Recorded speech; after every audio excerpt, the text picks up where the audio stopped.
नमस्कार, आप सभी का मेरे YouTube चैनल पे बहुत बहुत स्वागत है। आज हम लोग इस वीडियो में सेट थ्योरी में सेट से रिलेटेड कुछ इंपॉर्टेंट टर्म्स को समझने वाले हैं। इसके जस्ट पहले वाले वीडियो में सेट को हम एक्सप्लेन किए थे, साथ साथ सेट को कैसे डिस्क्राइब करते हैं इस चीज़ को हम बता चुके हैं। इस वीडियो में सेट से रिलेटेड कुछ इंपॉर्टेंट कंसेप्ट है जिसको जानना जरूरी है ताकि आप सेट के क्वेश्चन को आसानी से सॉल्व कर पाएँ। तो देखिए, सबसे पहले आपको हम बता रहे हैं कुछ नंबर्स के बारे में कि कुछ नंबर्स जो है उसके सेट को हम कैसे डिनोट करते हैं, किस लेटर से डिनोट करते हैं। ठीक है, तो सबसे पहले हम स्टार्ट करते हैं नेचुरल नंबर से ही। तो अगर हम कैपिटल N लिख रहे हैं तो ये क्या इंडिकेट करता है? तो इंडिकेट करता है द सेट ऑफ नेचुरल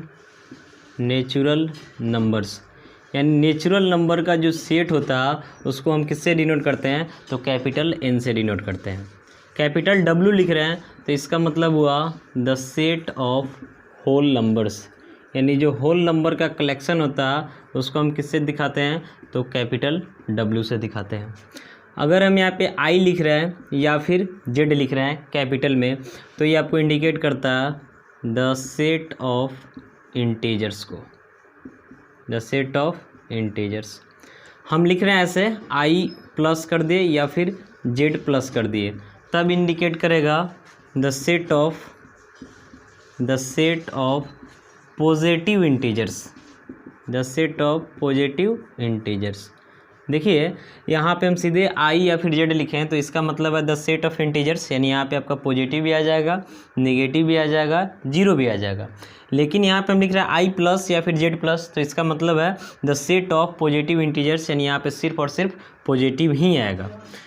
यहाँ पे हम लिख रहे हैं I माइनस या फिर Z माइनस, तो ये आपको इंडिकेट करता है the set of negative integers को इंडिकेट करेगा। ठीक है, इसके बाद हम लिखते हैं यहाँ से Q। तो Q का मतलब होता है द सेट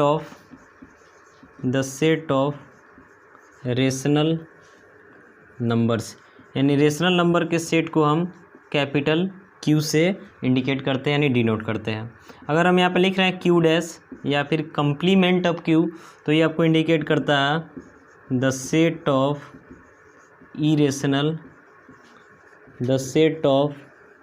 इरेशनल नंबर्स को। यहाँ पे हम लिख रहे हैं R, कैपिटल R, तो इसका मतलब होता है the set of real numbers. Capital C लिखते हैं तो इसका मतलब होता है the set of complex numbers. ठीक है, तो आपको ध्यान रखना है इन सारे बातों को, सेट में इसका ज़रूरत पड़ेगा कि कैपिटल N का मतलब हुआ the set of natural numbers, capital W का मतलब हुआ the set of whole numbers, capital I या फिर Z लिखते हैं तो इसका मतलब हुआ the set of integers, I plus या फिर Z प्लस लिखते हैं तो इसका मतलब हुआ the set of positive integers, I minus या फिर Z माइनस लिखते हैं तो इसका मतलब हुआ the set of negative integers, Q लिख रहे हैं कैपिटल में तो इसका मतलब हुआ the set of rational numbers, Q dash या फिर कंप्लीमेंट ऑफ Q लिख रहे हैं तो इसका मतलब हुआ the set of irrational numbers, capital R लिख रहे हैं तो इसका मतलब हुआ the set of real numbers, capital C लिख रहे हैं तो इसका मतलब हुआ the set of complex numbers. तो देखिए, अगर आपको नंबर के बारे में विशेष जानकारी लेना है, अगर नंबर में आपको कोई कन्फ्यूजन है, तो इसके लिए आप मेरे यूट्यूब चैनल के नंबर सिस्टम के प्लेलिस्ट में जा करके आप सारे नंबर को और डिटेल में वहाँ पे जा करके देख सकते हैं। तो फिलहाल हमको इतना ज़रूरत पड़ता है, इसलिए इस चीज़ को हम यहाँ पे डाल दिए हैं। अब इसके बाद हम देखने वाले हैं यहाँ पे कुछ इंपॉर्टेंट पॉइंट है जिसको हम बताने वाले हैं इस वीडियो में। तो सबसे पहला जो है ये आपका है इम्पिटी सेट। ठीक है, इम्पिटी सेट, तो इम्पिटी बोलने का मतलब ही हुआ रिक्त का मतलब हुआ खाली, यानी एक ऐसा सेट जो टोटली क्या हो, इम्पिटी हो। इम्पिटी होने का मतलब कि उसके पास कोई भी एलिमेंट ना हो, उस सेट को हम क्या बोलते हैं? तो इम्पिटी सेट बोलते हैं। यानी इम्पिटी सेट को लिखेंगे, इम्पिटी सेट लिखेंगे a set which has no elements at all is known as an empty set। यानी एक ऐसा सेट जिसके पास कोई भी एलिमेंट नहीं हो, यानी एक भी एलिमेंट ना हो, उस सेट को हम क्या बोलते हैं? तो इम्प्टी सेट बोलते हैं। इम्प्टी सेट का और में नेम है नल सेट भी इसको आप बोल सकते हैं। इसको आप चाहें तो वॉइड सेट भी बोल सकते हैं। यानी इम्प्टी सेट बोले, नल सेट बोले या फिर वॉइड सेट बोले, बात एक ही है। इम्प्टी सेट को हम डिनोट कैसे करते हैं? तो इसको देखिए, लिखेंगे empty set is denoted by, या तो आप फाई का सिंबल डाल दीजिए, ये भी आपके इम्प्टी सेट को दिखाता है, या फिर आप ब्रेसेजेस डाल करके और बीच में ब्लैंक छोड़ दीजिए, ये भी इम्प्टी सेट को दिखाता है। यानी इम्प्टी सेट को आप इन दोनों सिंबल में किसी एक सिंबल से दिखा सकते हैं। अब देखिए हम एग्जांपल लेते हैं इम्प्टी सेट का। जैसे ए लिख रहे हैं, कोई सेट लिख रहे हैं, the set of natural number less than 1। देखिए अगर हम कोई ऐसा सेट लिख देते हैं कि the set of natural number less than 1, यानी 1 से छोटा नेचुरल नंबर बताना है, तो क्या 1 से छोटा नेचुरल नंबर आप बता सकते हैं? नेचुरल नंबर 1 से ही स्टार्ट होता है, 1 2 3 4 5 एंड सो ऑन आगे बढ़ेगा। तो 1 से छोटा कोई भी नेचुरल नंबर हो ऐसा पॉसिबल नहीं है, यानी कैसा सेट होगा? तो ये आपका एक इम्प्टी सेट होगा। फिर अगर मान लेते हैं b इक्वल टू, हम लिख रहे हैं कोई set x such that x belongs to n and x is greater than 10 but less than 11। देखिए यहाँ पे आपसे क्या बोला जा रहा है कि b जो एक सेट है x such that x belongs to n, यानी x जो है कैसा नंबर है? तो नेचुरल नंबर है। And the value of x is greater than 10 but less than 11, यानी जो x है इसके वैल्यू के लिए क्या बोल रहा है कि 10 से ग्रेटर हो बट 11 से क्या हो? लेस हो। और साथ साथ ये भी देखना है कि x आपका नेचुरल नंबर हो। तो आपको पता होगा कि 10 के बाद जस्ट आपका जो नेचुरल नंबर है आपका कौन मिलेगा? तो 11 मिलेगा। यानी 10 और 11 के बीच में कोई नेचुरल नंबर हमको मिलने वाला नहीं है, यानी इस सेट में हमको कोई एलिमेंट नहीं मिलेगा। यानी कैसा सेट है? तो इम्प्टी सेट है। तो आपको ध्यान देना है कि जो भी स्टेटमेंट आपसे दे रहा है उससे आपको देखना है कि अगर उसमें एक भी एलिमेंट मिलना पॉसिबल नहीं है, इसका मतलब कैसा सेट है? तो इम्प्टी सेट है। तो इम्प्टी सेट आपका क्लियर हुआ। सेकेंड पॉइंट जो है इसमें है non empty set. Non empty set, non empty set का मतलब कि जो खाली नहीं है। तो खाली नहीं है इसका मतलब उसके पास कुछ ना कुछ एलिमेंट होगा, कम से कम एक एलिमेंट तो होगा ही। जैसे यहाँ पे हम लिख रहे हैं non empty set, non empty set, तो लिखेंगे a set which has at least one element is known as a non-empty set. यानी एक ऐसा सेट जिसके पास कम से कम एक एलिमेंट हो, उस सेट को हम क्या बोलेंगे? तो नॉन एम्प्टी बोलेंगे, यानी खाली नहीं है। जैसे हम लिख रहे हैं ए इक्वल टू कोई सेट जिसके पास एलिमेंट 2 है, यानी सिर्फ एक ही एलिमेंट है, ये भी आपका नॉन एम्प्टी होगा। अगर इसके पास एक से ज़्यादा एलिमेंट है तब तो कोई दिक्कत नहीं है।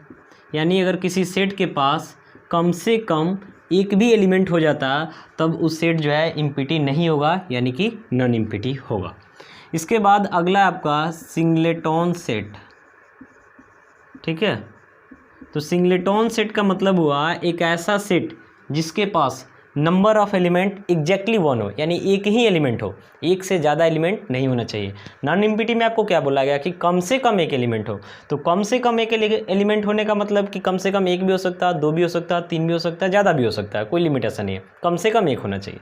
लेकिन सिंगलेटन सेट में क्या है कि इसमें एग्जैक्टली एक ही एलिमेंट होना चाहिए, यानी एक से ज़्यादा एलिमेंट इसमें नहीं होना चाहिए। तो लिखेंगे a set which has exactly one element is known as a singleton set. यानी एक ऐसा सेट जिसके पास एकदम एक ही एलिमेंट हो, उस सेट को हम क्या बोलते हैं? तो सिंगलेटन सेट बोलते हैं। जैसे एग्जांपल हम लिख रहे हैं कोई सेट है जैसे P इक्वल टू, इसमें सिर्फ 3 है, यानी नंबर ऑफ एलिमेंट इसके पास कितना है? तो 1 है। कोई सेट हम Q लिख रहे हैं इसमें देखेंगे थोड़ा ध्यान से, x such that x belongs to w, w का मतलब होल नंबर, ठीक है। और x के वैल्यू के लिए हम दिखा देते हैं कि 12 से ग्रेटर है बट 14 से क्या है तो लेस है।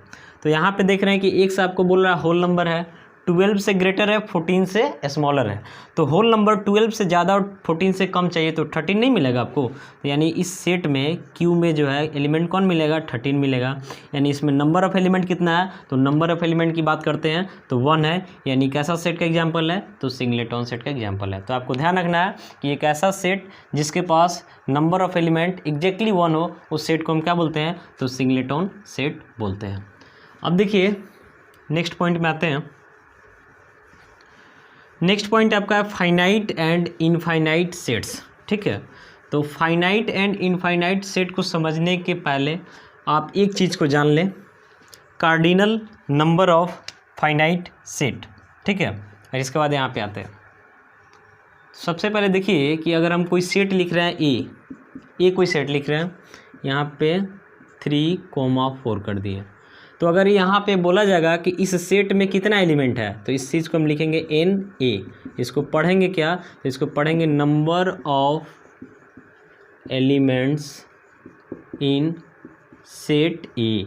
तो इस सेट में देख रहे हैं कि यहाँ से 1 फिर यहाँ से 1, यानी इसमें नंबर ऑफ एलिमेंट कितना है, तो नंबर ऑफ एलिमेंट आपका 2 है। यहाँ कोई सेट लिख रहे हैं बी, यहाँ 3, 4, 7, 8, 10 ऐसे करके, ठीक है। अब इसमें बोला जाएगा कि number of element in set B, यानी सेट बी में कितना एलिमेंट है, तो काउंट करते हैं 1, 2, 3, 4, 5, यानी इसमें नंबर ऑफ एलिमेंट कितना है, तो 5 है। तो यही आपका कहलाता है cardinal number of finite set. Finite का मतलब होता है, अभी हम आपको जस्ट बता रहे हैं कि फाइनाइट सेट का मतलब होता है जिसके पास नंबर ऑफ एलिमेंट जो है फाइनाइट हो, यानी लिमिट में हो।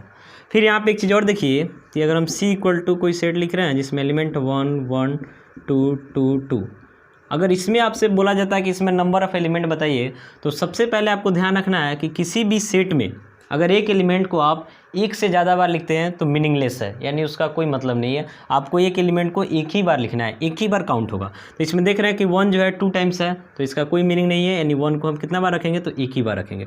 2 जो है कितना टाइम्स है, तो 1, 2, 3, तो 2 को हम कितना बार रखेंगे, एक ही बार रखेंगे। यानी किसी भी सेट में सेम एलिमेंट को एक से ज़्यादा बार रखते हैं तो उसका कोई मीनिंग नहीं है, एक बार ही काउंट होगा। तो अगर आपको बोला जाएगा कि सेट सी में नंबर ऑफ एलिमेंट बताइए तो कितना होगा, तो 1, 2 होगा। ये नहीं कि आपको यहाँ देख लेना कि 1, 2, 3, 4, 5 लिख देना, 5 गलत होगा। आपको ध्यान रखना है कि किसी भी सेट में जो एलिमेंट है उसका जो रिपीटेशन है उसका कोई मतलब नहीं है, उसको एक बार ही काउंट किया जाएगा, ठीक है। अब आते हैं हम फाइनाइट सेट और इनफाइनाइट सेट की तरफ। पहले कार्डिनल नंबर का ज़रूरत था इसलिए थोड़ा सा समझा दिए हैं। देखिए बोला जा रहा फाइनाइट सेट, तो इसको हम डिफाइन करेंगे तो लिखेंगे a set which has finite number of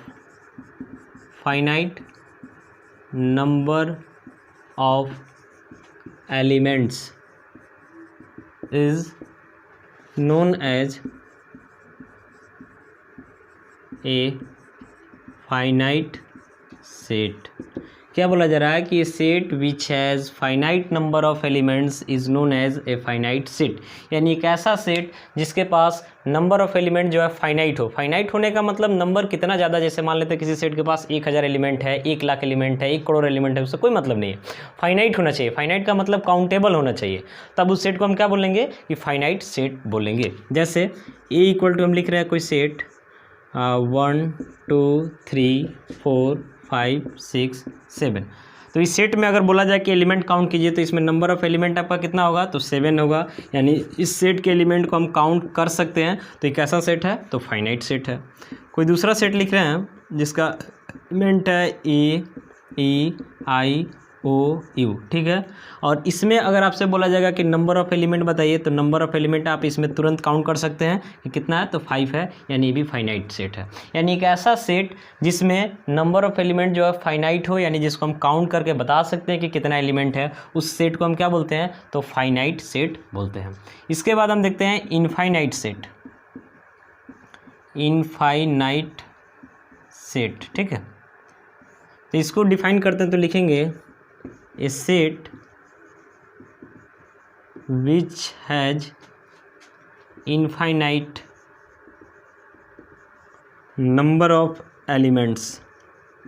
A set which has infinite number of elements is known as an infinite set. यानी एक ऐसा सेट जिसके पास नंबर ऑफ एलिमेंट जो है इनफाइनाइट हो। इनफाइनाइट का मतलब जिसको हम काउंट नहीं कर सकते हैं, उन सेट को हम क्या बोलते हैं, तो इनफाइनाइट सेट बोलते हैं। जैसे इसका एग्जांपल दे रहे हैं, देखिए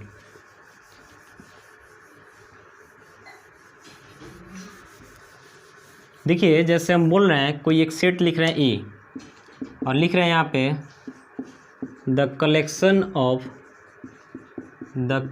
of all points on a plane. यानी कोई एक प्लेन आपको दे दिया जाता है और देने के बाद बोला जाता है कि उस प्लेन पे 2D प्लेन मान लेते हैं, आपको दे दिया गया और बोला गया उस प्लेन पे कितना पॉइंट है इसको काउंट कीजिए। तो क्या आप उसको काउंट कर सकते हैं कि नंबर ऑफ पॉइंट इस प्लेन पे तो बहुत सारा पॉइंट है, कितना है काउंट नहीं कर सकते हैं। तो काउंट नहीं कर सकते तो उस केस में क्या बोलते हैं कि इनफाइनाइट नंबर ऑफ पॉइंट है। ध्यान रखना है कि इनफाइनाइट नंबर बोल रहे हैं तो इसका मतलब इन्फिनिटी कोई नंबर नहीं होता। इन्फिनिटी जो है सिर्फ और सिर्फ एक सपोजिशन है जो कि एक काफ़ी बड़े नंबर को इंडिकेट करता है, लेकिन इसका कोई पर्टिकुलर वैल्यू नहीं होता है। ठीक है, तो अगर किसी प्लेन पे हमको बोला जाए कि नंबर ऑफ पॉइंट, तो ये भी आपका क्या होगा, काफ़ी ज़्यादा होगा, इसलिए इसको हम इनफाइनाइट सेट बोलेंगे। बी इक्वल टू कोई सेट लिख रहे हैं हम कि x such that x belongs to R. R का मतलब हुआ रियल नंबर, ठीक है, और फिर कोमा देकर के यहाँ लिख रहे हैं कि एक्स जो है ग्रेटर है 1 से बट स्मॉलर है 2 से। अब देखिए यहाँ पे x जो है रियल नंबर है, तो रियल नंबर होने का मतलब कि रियल नंबर तो डेसिमल में भी जा सकता है, कोई इरेशनल नंबर है तब भी रियल नंबर हो सकता है। तो अगर आपसे बोला जाएगा कि 1 और 2 के बीच में कितना रियल नंबर होगा, तो 1 और 2 के बीच में इनफाइनाइट रियल नंबर हो सकता है। यानी ये भी कैसा सेट होगा, तो इनफाइनाइट सेट होगा। आपको ध्यान रखना है कि किसी भी दो रेशनल नंबर के बीच में इनफाइनाइट रेशनल नंबर होता है, साथ साथ इनफाइनाइट इरेशनल नंबर भी होता है। एक चीज़ और है, किसी दो इरेशनल नंबर के बीच में इनफाइनाइट रेशनल भी होगा, इनफाइनाइट इरेशनल भी होगा। तो यहाँ जो 1 और 2 है, इसके बीच में अगर रियल नंबर की बात करते हैं तो infinite number of real number in दोनों के बीच में होगा। यानी इस सेट में कितना एलिमेंट बनेगा इस चीज़ को हम नहीं बता सकते हैं, काफ़ी ज़्यादा एलिमेंट बनेगा, इसलिए इसको भी हम क्या बोलते हैं, तो इनफाइनाइट सेट बोलते हैं। सी इक्वल टू, देखिए डाटा कितना बड़ा आ रहा छोटा आ रहा इससे मतलब नहीं है, डाटा अगर काफ़ी बड़ा भी आ रहा है, अगर उसको काउंट कर लेना पॉसिबल है तो आपका इनफाइनाइट में नहीं जाएगा।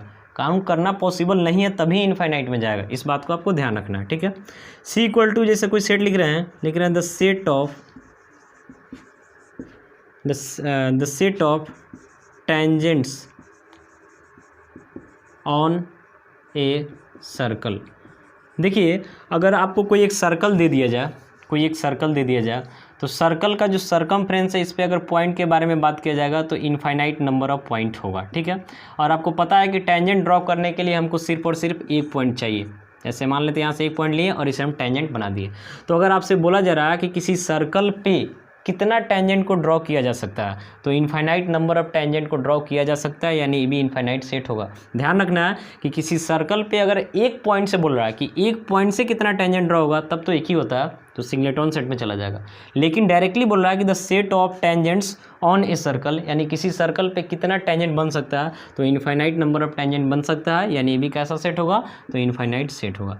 तो आप समझ गए कि फाइनाइट सेट क्या होता है और इनफाइनाइट सेट क्या होता है। ठीक है, आगे बढ़ते हैं हम, तो आगे बढ़ते हैं तो इक्वल सेट है। ठीक है, इक्वल सेट, तो अभी आपको हम बताया है कि किसी सेट में अगर सेम एलिमेंट को हम एक से ज़्यादा बार रिपीट कर देते हैं तो उसका कोई मीनिंग नहीं है, वो काउंट भी नहीं होगा। ठीक है, तो इस बात को आपको ध्यान रखना है। इक्वल सेट में इसका भी ज़रूरत पड़ेगा। इक्वल सेट्स में क्या लिखेंगे two sets are said to be equal if they have exactly the same elements। यानी किसी दो सेट को हम इक्वल सेट कब बोलेंगे, जब उन दोनों सेट के पास एलिमेंट जो है एकदम एग्जैक्टली इक्वल होना ही चाहिए, ठीक है। जैसे हम कोई सेट ए लिख रहे हैं, इसके पास एलिमेंट 1 2 3 है, और कोई सेट बी लिख रहे हैं, इसके पास भी एलिमेंट 3 है, 2 है, 1 है। ऑर्डर से कोई मतलब नहीं है, कौन कहाँ है, कोई मतलब नहीं है। इसमें देखिए 1 है, यहाँ भी 1 है, इसमें 2 है तो इसमें भी 2 है, इसमें 3 है तो इसमें 3 है। यानी जितना एलिमेंट इसके पास है, इस सारा का सारा एलिमेंट सेम ही इसके पास है। यानी ऐसा नहीं है कि इसके पास 3 एलिमेंट है तो इसके पास भी 3 है, ऐसा नहीं देखना है। अगर इसके पास 3 है तो इसके पास भी 3 हो, कोई दिक्कत नहीं है, लेकिन सेम एलिमेंट हो। यानी इसके पास 1 है तो इसके पास भी 1 ही होना चाहिए, 1 के अलावा कुछ और नहीं होना चाहिए। फिर इसके पास 2 तो इसके पास भी 2 है, इसके पास 3 तो इसके पास भी 3 है, तो दोनों बिल्कुल इक्वल है। यानी ये दोनों सेट कैसा होगा, तो इक्वल होगा। तो जब इक्वल होगा तो क्या लिखेंगे, ए इक्वल टू बी लिखेंगे, ठीक है। और भी एग्जाम्पल देखिए, जैसे हम लिख रहे हैं पी इक्वल टू कोई सेट, इसमें एलिमेंट है ए बी सी, ठीक है, एंड क्यू इक्वल टू कोई सेट लिख रहे हैं जिसके पास एलिमेंट ए बी सी है। तो देखिए यहाँ पे अभी आपको हम क्या बताएं कि अगर आप किसी सेम एलिमेंट को एक से ज़्यादा बार लिख रहे हैं तो उसका कोई मीनिंग नहीं है, उसको एक बार ही समझा जाएगा। तो ए बी सी लिख दिए, एंड क्यू आपका क्या है, तो ए बी सी ही है। अब दोनों में दिख रहा है कि बिल्कुल सेम एलिमेंट है, इसका भी ए तो ए है, बी है तो बी है, सी है तो सी है। यानी यहाँ पे पी जो है किसके इक्वल होगा, तो क्यू के इक्वल होगा, ठीक है। यानी कोई भी दो सेट दे दिया जाता है और उन दोनों सेट में एकदम एग्जैक्टली सेम एलिमेंट है, कोई भी डिफरेंस नहीं है, तो उस केस में उन दोनों सेट को हम इक्वल बोलेंगे। अगर दोनों में सेम एलिमेंट नहीं है, मान लेते हैं कि एक सेट यहाँ से ए लिख रहे हैं जिसके पास एलिमेंट 1 2 है, एक सेट बी लिख रहे हैं जिसके पास एलिमेंट 2 3 1 4 है। तो देख रहे हैं कि 1 तो 1 है, इसके पास 2 तो 2 है, बट यहाँ पे 3 और 4 एक्स्ट्रा आ गया जो कि इसमें नहीं है। यानी यहाँ ए और बी जो है इक्वल सेट नहीं कहलाएगा। तो जब इक्वल सेट नहीं होगा तो क्या लिखेंगे, ए नॉट इक्वल टू बी लिखेंगे। इस बात को आपको ध्यान रखना है।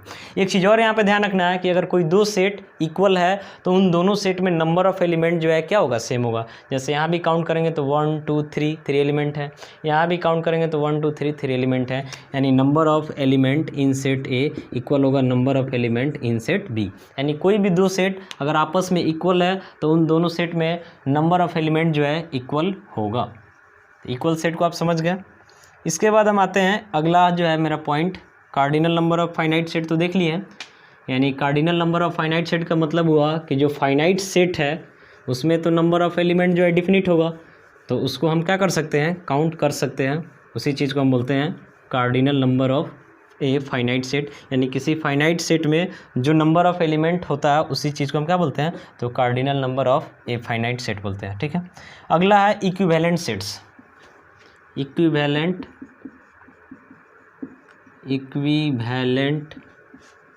सेट्स लिखेंगे two sets are said to be equivalent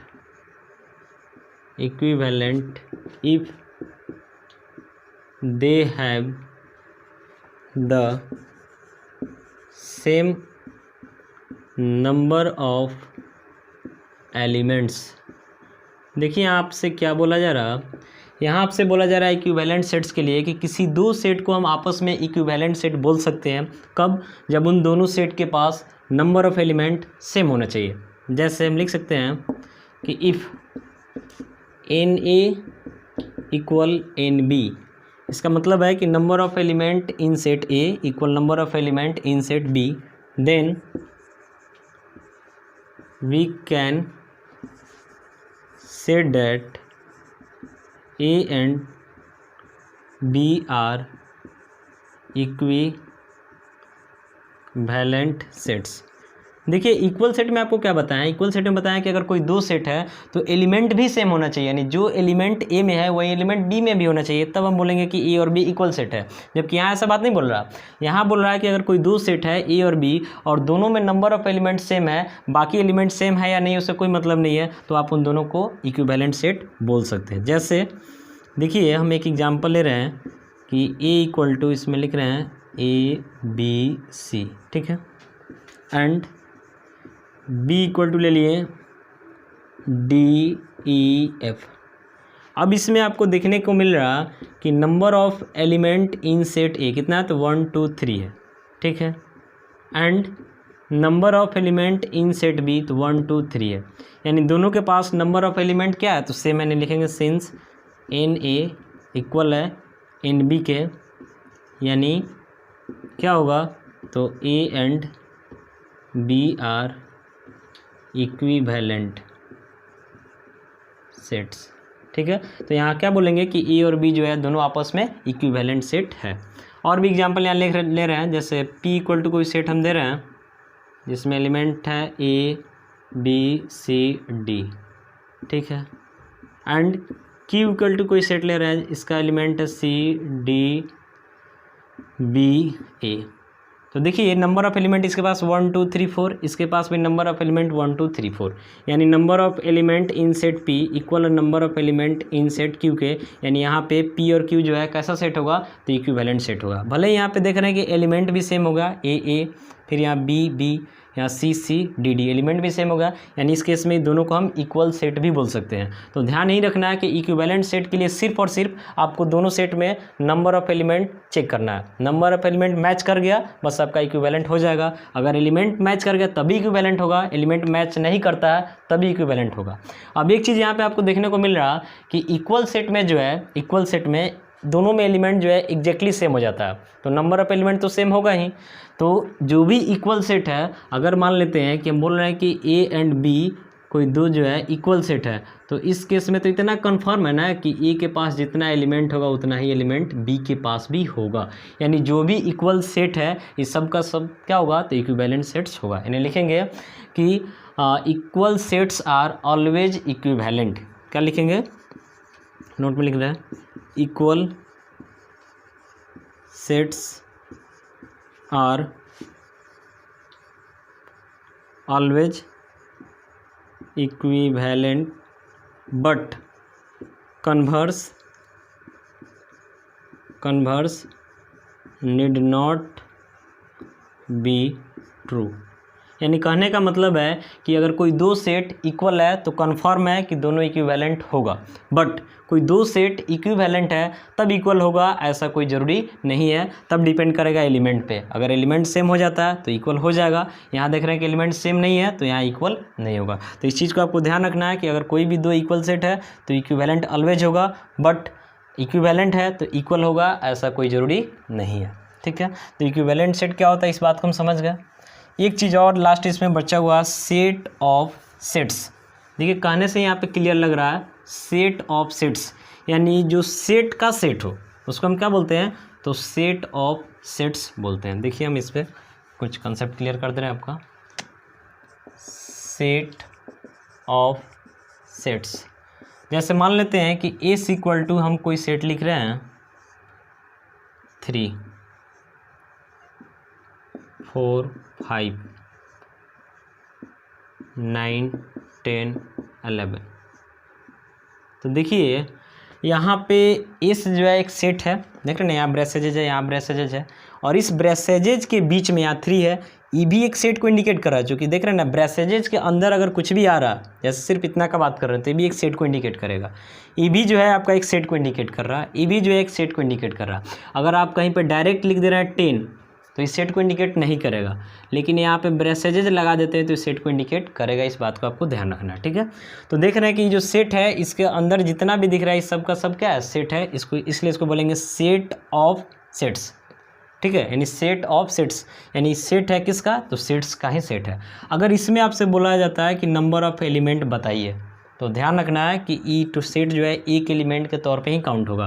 ये भी आपका एक एलिमेंट पे ही काउंट होगा और ये भी आपका एक एलिमेंट पे ही काउंट होगा, यानी इसके पास 1 2 3 टोटल नंबर ऑफ एलिमेंट कितना होगा, तो 3 होगा।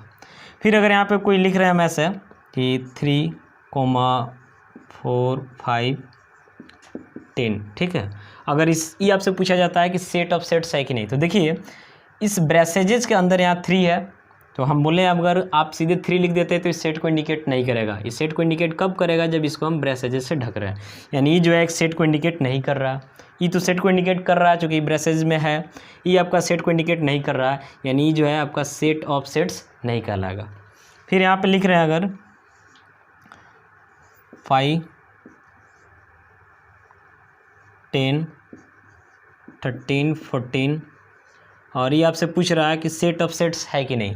तो देखिए फाई है, फाई भी एक सेट होता है जो कि नल सेट यानी कि इम्पिटी सेट को इंडिकेट कर रहा है। ये भी आपका एक सेट यानी ब्रेसेजेज में है, यहाँ ब्रेसेजेज लगाना कोई ज़रूरी नहीं है।